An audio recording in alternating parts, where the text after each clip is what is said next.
नमस्कार दोस्तों, MT Hindi story में आप सभी का स्वागत है। आज हम प्रेमचंद की कहानी विध्वंस सुनेंगे। जिला बनारस में बीरा नाम का एक गांव है। वहां एक विधवा वृद्धा संतानहीन गौड़िन रहती थी, जिसका भुगनी नाम था। उसके पास एक धुर भी जमीन ना थी और ना रहने का घर ही था। उसके जीवन का सहारा केवल एक भाड़ था। गांव के लोग प्रायः एक बेला चबैना या सत्तू पर निर्वाह करते ही है, इसीलिए भुगनी के भाड़ पर नित्य भीड़ लगी रहती थी। वह जो कुछ भुनाई पाती वही भून या पीस कर खा लेती और भाड़ ही की एक झोपड़ी के एक कोने में पड़ रहती। वह प्रातः काल उठती और चारों ओर से भाड़ झोंकने के लिए सूखी पत्तियां बटोर लाती। भाड़ के पास ही पत्तियों का एक बड़ा ढेर लगा रहता था। दोपहर के बाद उसका भाड़ जलता था, लेकिन जब एकादशी या पूर्णमासी के दिन प्रथानुसार भाड़ न जलता या गांव के जमींदार पंडित उदयभान पांडे की दाने भूंजने पड़ते, उस दिन उसे सूखे ही सो रहना पड़ता था। पंडित जी उससे बेगार में दाने ही न भुनवाते थे, उसे उनके घर का पानी भी भरना पड़ता था और कभी कभी इस हेतु से भी भाड़ बंद रहता था। वह पंडित जी के गांव में रहती थी, इसीलिए उन्हें उससे सभी प्रकार की बेगार लेने का अधिकार था। उसे अन्याय नहीं कहा जा सकता। अन्याय केवल इतना था कि बेगार सूखी लेते थे। उनकी धारणा यह थी कि जब खाने ही को दिया गया तो बेगार कैसे। किसान को अधिकार है कि बैलों को दिन भर जोतने के बाद शाम को खूंटे से भूखा बांध दें। यदि वह ऐसा नहीं करता तो यह उसकी दयालुता नहीं है, केवल अपनी हित चिंता है। पंडित जी को इसकी चिंता ना थी, क्योंकि एक तो भुगनी एक दिन भूखी रहने से मर नहीं सकती थी, और यदि देव योग से मर भी जाती तो उसकी जगह दूसरी गौड़ बड़ी आसानी से बसाया जा सकता था। पंडित जी की यही क्या कम कृपा थी कि वह भगुनी को अपने गांव में बसाए हुए थे। चैत का महीना था और संक्रांति का पर्व। आज के दिन नए अन्न का सत्तू खाया और दान दिया जाता है। घरों में आग नहीं जलती। भुगनी का भाड़ आज बड़े जोरों पर था। उसके सामने एक मेला सा लगा हुआ था। सांस लेने का भी अवकाश ना था। ग्राहकों की जल्दबाजी पर कभी कभी झुंझला पड़ती थी कि इतने में जमींदार साहब के यहाँ से दो बड़े बड़े टोकरी अनाज से भरी हुई आ पहुंची और हुक्म हुआ कि अभी भून दे। भुगनी दोनों टोकरे देखकर सहम उठी। अभी दोपहर था, पर सूर्यास्त के पहले इतना अनाज भूनना असंभव था। घड़ी दो घड़ी और मिल जाती तो एक अठवारे के खाने भर को अनाज हाथ आता। देव से इतना भी ना देखा गया। इन यमदूतों को भेज दिया। अब पहर रात तक सेत मेत में भाड़ में जलना पड़ेगा। एक नैराश्य भाव से दोनों टोकरी ले लिए। चपरासी ने डांट कर कहा, देर ना लगे, नहीं तो तुम जानोगी। भुगनी यही बैठे रहो, जब भुन जाए तो लेकर जाना। किसी दूसरे के दाने छुओ तो हाथ काट लेना। चपरासी, बैठने की हमें छुट्टी नहीं है, लेकिन तीसरे पहर तक दाना भुन जाए। चपरासी तो यह ताकीद करके चलते बने और भुगनी अनाज भूनने लगी। लेकिन मन भर अनाज भूनना कोई हंसी तो थी नहीं। उस पर बीच बीच में भुनाई बंद करके भाड़ भी झोंकना पड़ता था। अतएव तीसरा पहर हो गया और आधा काम भी ना हुआ। उसे भय हुआ कि जमींदार के आदमी आते होंगे। आते ही गालियां देंगे, मारेंगे। उसने और बेग से हाथ चलाना शुरू किया। रास्ते की ओर ताकती और बालू नाद में छोड़ती जाती थी, यहाँ तक कि बालू ठंडी हो गई, शेवड़े निकलने लगे। उसकी समझ में न आता था क्या करे। न भूनते बनता था, न छोड़ते बनता था। सोचने लगी, कैसी विपत्ति है। पंडित जी कौन मेरी रोटियां जला देते हैं, कौन मेरी आंसू पोंछ देते हैं। अपना रक्त जलाती हूँ तब कहीं दाना मिलता है, लेकिन जब देखो खोपड़ी पर सवार रहते हैं। इसीलिए ना कि उनकी 4 अंगुल धरती से मेरा निस्तार हो रहा है। क्या इतनी सी जमीन का इतना मोल है? ऐसे कितने ही टुकड़े गांव में बेकाम पड़े हैं, कितनी बकरियां उजाड़ पड़ी हुई है। वहां तो केसर नहीं उपजती, फिर मुझ पर क्यों यह ओठों पहर धौंस रहती है। कोई बात हुई और यह धमकी मिली कि भाड़ खोद कर फेंक दूंगा। मेरे सिर पर भी कोई होता तो क्या बिछौरे सहनी पड़ती। वह इन्हीं कुत्सित विचारों में पड़ी हुई थी कि दोनों चपरासियों ने आकर कर्कश स्वर में कहा, क्यों री दाने भून गए? भुगनी ने निडर होकर कहा, भून तो रही हूँ, देखते नहीं हो। चपरासी, सारा दिन बीत गया और तुमसे इतना अनाज न भूना गया।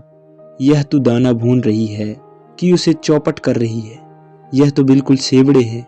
इनका सत्तू कैसे बनेगा? हमारा सत्यानाश कर दिया। देख तो आज महाराज तेरी क्या गति करते हैं।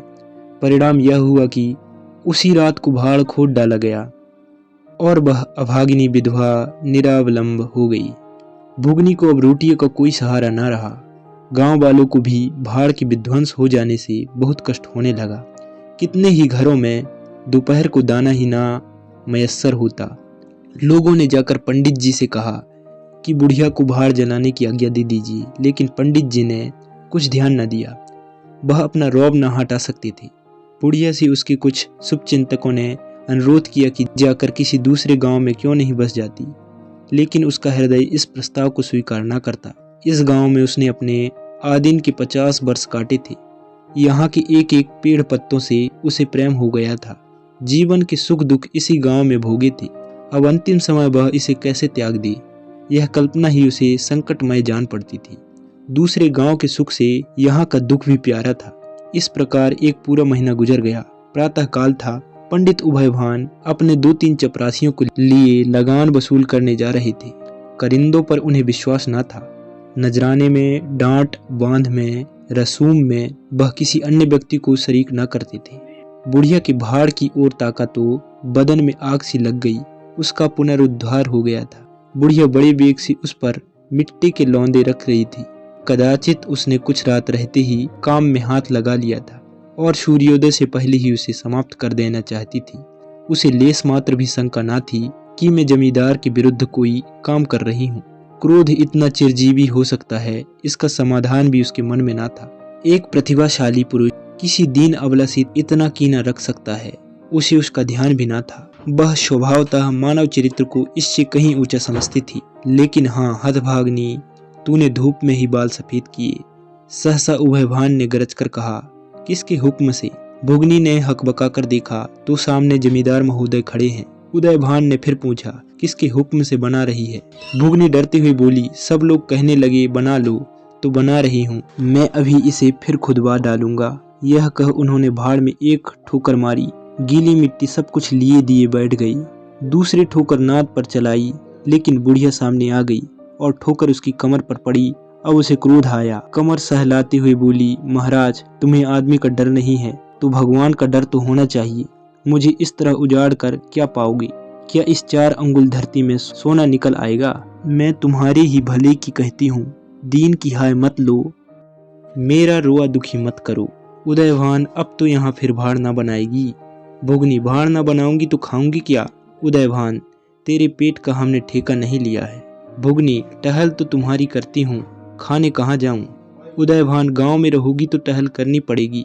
भुगनी, टहल तो तभी करूंगी जब भाड़ बनाऊंगी, गांव में रहने के नाते टहल नहीं कर सकती। उदयभान, तो छोड़ कर निकल जा। भुगनी, क्यों छोड़ कर निकल जाऊं? 12 साल खेत जोतने से आसामी काश्तकार हो जाता है। मैं तो इस झोपड़ी में बूढ़ी हो गई। मेरे सास ससुर और उनके बाप दादी इसी झोपड़ी में रहे। अब इसे यमराज को छोड़कर और कोई मुझसे नहीं ले सकता। उदयभान, अच्छा तो अब कानून भी बहारने लगी। हाथ पैर पड़ती तो चाहे मैं रहने भी देता, लेकिन अब तुझे निकाल कर तभी दम लूंगा। चपरासियों से अभी जाकर के उसकी पत्तियों के ढेर में आग लगा दो, देखे कैसे भाड़ बनाता है। एक क्षण में हाहाकार मच गया। ज्वाला शिखर आकाश से बातें करने लगा। उसकी लपटें किसी उन्मत्त की भांति इधर उधर दौड़ने लगी। सारी गांव के लोग उस अग्नि पर्वत के चारों ओर जमा हो गए। भुगनी अपने भाड़ के पास उदासीन भाव में खड़ी यह लंका दहन देखती रही।